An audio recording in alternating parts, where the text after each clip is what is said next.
जय जय रघुवीर समर्थ समर्थ म्हणतात की एखाद्या व्यक्तीला आपण खूप समजावून सांगण्याचा प्रयत्न करतो, पण ती व्यक्ती मात्र स्वतःच खरं करते. आणि म्हणून समर्थ म्हणतात की कावळ्या समोर जर आपण दूध आणि पाणी मिक्स करून त्याच्या समोर ठेवलं आणि कावळ्याला जर म्हटलं की या दुधातून तू पाणी बाजूला कर आणि दूध बाजूला कर, त्यावेळेस मात्र समर्थ म्हणतात की तो कावळा मात्र दूध आणि पाणी बाजूला करू शकत नाही. कावळा मात्र आपला मूळ स्वभाव कधीही सोडत नाही. आणि म्हणून समर्थ म्हणतात की कावळा हा कधीही राजहंस होणारच नाही. कावळा हा कधीही राजहंस होणारच नाही. दूध आणि पाणी बाजूला करण्यासाठी, दुधातून पाणी बाजूला करण्यासाठी राजहंस म्हणूनच जन्माला यावं लागतं, असं समर्थांनी आपल्याला इथे सांगितलं. आणि म्हणून समर्थ म्हणतात की एखाद्या व्यक्तीला फक्त एकदा समजावून सांगा, दोनदा सांगा. जर ती व्यक्ती ऐकतच नसेल तर तुम्ही समजावून सांगू नका. त्या व्यक्तीला अनुभवच समजावून सांगतील, असं समर्थांनी आपल्याला इथे सांगितलं. आणि म्हणून समर्थ म्हणतात की जास्त आपण इतरांना समजावून सांगण्याचा प्रयत्न करू नका, असं समर्थांनी आपल्याला इथे सांगितलं. समर्थ म्हणतात की आपण पोट भरून जेवणे, परंतु शिल्लक अन्न राहिलं तर वाया दवडणे हा धर्म नव्हे. आपण यथेष्ट जेवणे परंतु उरले अन्न हे वाटणे, परंतु वाया दवडणे हा धर्म नव्हे. आणि म्हणून समर्थ म्हणतात की अन्न जर शिल्लक राहिलं तर ते वाया घालवू नका. अन्न म्हणजे परब्रह्म आहे, अन्न म्हणजे लक्ष्मी आहे. त्या शेतकऱ्याला ते अन्न पिकवण्यासाठी किती त्रास सहन करावा लागतो. उन्हामध्ये त्याला नांगरणी करावी लागते, पाणी सोडावं लागतं, तेव्हा कुठं ते धान्य उगवून येतं. आणि मग समर्थ म्हणतात की जर आपण हे अन्न असं वाया घालवलं तर त्या अन्नाचा अपमान होतो. आणि म्हणून समर्थ म्हणतात की अन्न वाया दवडणे हा धर्म नव्हे. जरी शिल्लक राहिलं तर आपल्याला मुक्या प्राण्यांना ते अन्न घालता आलं पाहिजे, असं समर्थांनी आपल्याला इथे सांगितलं. म्हणून समर्थ म्हणतात की कमळाचं फूल चिखलातून उगवते, पण चिखल मात्र आपल्या अंगाला लावून घेत नाही. कमळाचं फूल हे चिखलातूनच उगवते, पण चिखल मात्र आपल्या अंगाला, आपल्या पाकळ्यांना लावून घेत नाही. तसं समर्थ म्हणतात की आपणही एकदा एखाद्या व्यक्तीला सांगायचं, एकदा एखाद्या व्यक्तीला उत्तमाचा रस्ता सांगायचा, पण जर ती व्यक्ती ऐकत नसेल तर चिखलामध्ये आपण दगड टाकून आपल्या अंगावर चिखल उडवून घ्यायचा नाही, असं समर्थांनी आपल्याला इथे सांगितलं. समर्थ म्हणतात की सद्गुरु आपल्याला जर आपण नमस्कार केला तर आपल्याला आशीर्वाद देत नाही. आपण जर नमस्कार केला तर आपल्याला आशीर्वाद देत नाही. आपल्याला फक्त कर्तृत्वाने सिद्ध होण्यासाठी सामर्थ्य पुरवतात, असं समर्थांनी आपल्याला इथे सांगितलं. समर्थ म्हणतात की फक्त प्रल्हादाने सुद्धा परमार्थ का केला. समर्थ म्हणतात की फक्त प्रल्हादाने परमार्थ का केला, अखंड नारायणाचं नामस्मरण का केलं. एवढा त्रास सहन करूनही, एवढा त्याच्या वडिलांनी त्याला त्रास दिला, एवढं त्याला अनेक प्रसंगातून, अनेक वेदनेतून त्याला जावं लागलं, तरीही फक्त प्रल्हादाने आपला मार्ग सोडला नाही, तरी फक्त प्रल्हादाने नामस्मरण करायचं सोडला नाही, आणि तरीही भक्त प्रल्हादाने परमार्थाचा रस्ता कधीही सोडला नाही. का तर भक्त प्रल्हादाला सद्गुरु चरणी, समर्थाच्या चरणी विलीन व्हायचं होतं, असं समर्थांनी आपल्याला इथे सांगितलं. आणि म्हणून समर्थ म्हणतात की ध्रुव बाळानेही परमार्थ का केला. तर समर्थ म्हणतात की ज्यावेळेस ध्रुव बाळ आपल्या वडिलांच्या मांडीवर बसला, त्यावेळेस मात्र सावत्र आईला ते आवडलं नाही. सावत्र आई म्हणाली, माझाच मुलगा त्या वडिलांच्या मांडीवर बसण्याचा, माझ्याच मुलाला हक्क आहे, तुला हक्क नाही. आणि तुला जर तुझ्या वडिलांच्या मांडीवर बसायचं असेल तर तू पुढच्या जन्मी माझ्या पोटी जन्माला ये, मगच तुला बसायचा अधिकार प्राप्त होईल. त्यावेळेस मात्र ध्रुव बाळाचं अंतःकरण दुखावलं गेलं आणि ध्रुव बाळ रडत रडत आपल्या आईकडे आलं, आपल्या आईला मिठी मारली आणि आईला सांगितलं की मला मात्र माझ्या वडिलांच्या मांडीवरून हाकलून दिलं, मला मात्र पाडलं. आता मी काय करू की जेणेकरून मला तेथे बसायला हक्क निर्माण होईल, मला अशी हक्काची जागा निर्माण होईल की जेणेकरून कोणीही मला त्या जागेवरून उठवणार नाही. त्यावेळेस ध्रुव बाळाच्या आईने सांगितलं की तू फक्त नारायणाची उपासना कर, नारायणाचं नामस्मरण कर. आणि ध्रुव बाळाने तेव्हापासून मात्र सगळं राजवैभव सोडून दिलं आणि सगळे रुद्राक्षाच्या माळा वगैरे घालून तो जंगलामध्ये जाऊन नामस्मरण करू लागला. ज्यावेळेस नारायण ध्रुव बाळाला प्रसन्न झाले आणि ध्रुव बाळाला विचारलं, त्यावेळेस ध्रुव बाळाने सांगितलं की मला प्रभू असं पद द्या की त्या पदावरून मला कोणीही उठवू नये, असं पद द्या की त्या पदावरून मला कोणीही उठवू नये. त्यावेळेस मात्र नारायणाने ध्रुव बाळालाही आशीर्वाद दिला. ध्रुव बाळालाही आशीर्वाद दिला आणि ध्रुव बाळालाही सांगितलं की तूही मोठा राजा होशील, तूही मोठा राजा होशील, राज दरबार तुझ्यावर सगळे प्रसन्न होतील आणि मगच आणि नंतर मात्र तुला ध्रुव नक्षत्र म्हणून आकाशात स्थान प्राप्त होईल. ध्रुव नक्षत्र म्हणून आकाशामध्ये तुला एक स्थान प्राप्त होईल आणि त्या जागेवरून तुला कोणीही उठवणार नाही, असा आशीर्वाद नारायणाने ध्रुव बाळा दिला. आणि म्हणूनच ध्रुव बाळानेही आपली जागा मिळवण्यासाठी ध्रुव बाळानेही परमार्थ केला, असं समर्थ आपल्याला इथे सांगतात. समर्थ म्हणतात की घरात लक्ष्मी टिकून राहण्यासाठी आपण घरातलं वातावरण हे शांत ठेवलं पाहिजे.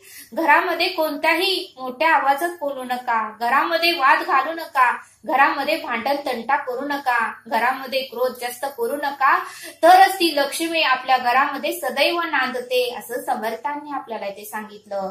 जर आपल्या घरामध्ये सतत वाद होत असतील, सतत जर मोठ्या आवाजात आपण बोलत असेल, सतत जर भांडण होत असतील, सतत जर भांड्यांचा आवाज येत असेल, तर मात्र अलक्ष्मी आपल्या घरात प्रवेश करते आणि लक्ष्मी मात्र आपल्या घरातून जाते. अलक्ष्मी आपल्या घरात प्रवेश करते आणि लक्ष्मी मात्र आपल्या घरातून निघून जाते. आणि म्हणून समर्थ म्हणतात की अलक्ष्मी जर आपल्या घरात राहायची नसेल तर घरामध्ये कोणतेही भांडण तंटा करू नका, मग मात्र लक्ष्मी सदैव आपल्या घरात राहील, असं समर्थांनी आपल्याला इथे सांगितलं. समर्थ म्हणतात की संत लोक एवढं नावाजलं, त्यांनी एवढं नामस्मरण केलं की आजही त्यांचं नाव लिहितं.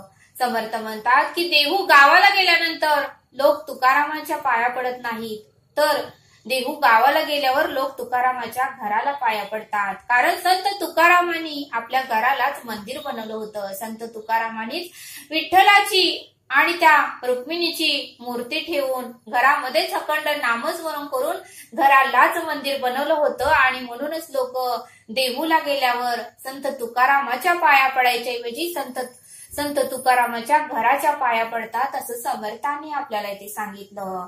समर्थ म्हणतात की आळंदीला गेल्यावर लोक ज्ञानेश्वरांच्या पाया पडायच्या ऐवजी ज्ञानेश्वरांच्या घराला नमस्कार करतात. कारण ज्ञानेश्वरांनीही आपल्या घराला मंदिरच बनवलं होतं. ज्ञानेश्वरांनीही अखंड नामस्मरण त्या विठ्ठलाचं केलं होतं.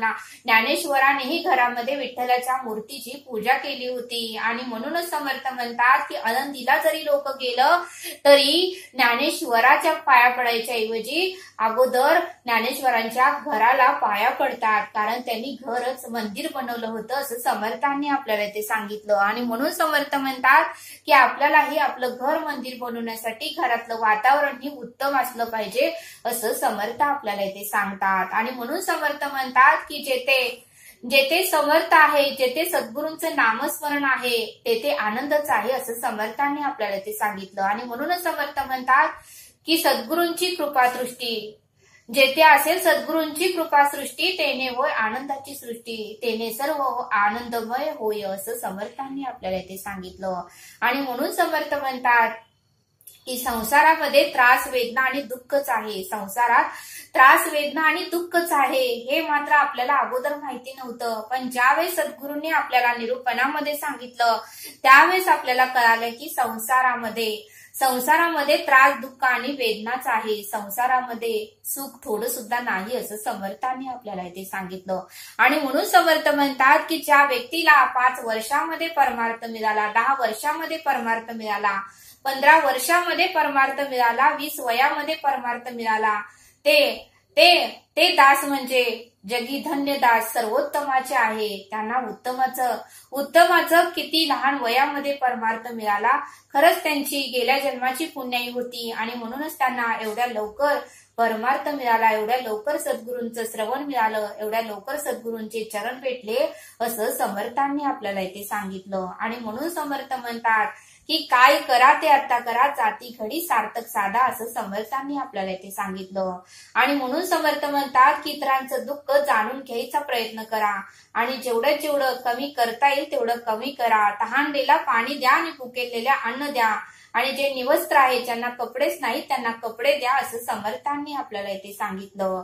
समर्थ म्हणतात की एखाद्या व्यक्तीला जर एखादा आजार झाला आणि त्या व्यक्तीला जर डॉक्टरांनी सांगितलं की 1 वर्षाच्या आतमध्ये की तुमचा मृत्यू होणार आहे, त्यावेळेस सद्गुरू म्हणतात की त्या व्यक्तीने रोजचं जीवन हे चिंतेत न घालवता रोजचं जीवन आनंदात घालवलं पाहिजे. कारण प्रत्येकाला ह्या सृष्टीतून जायचंच आहे.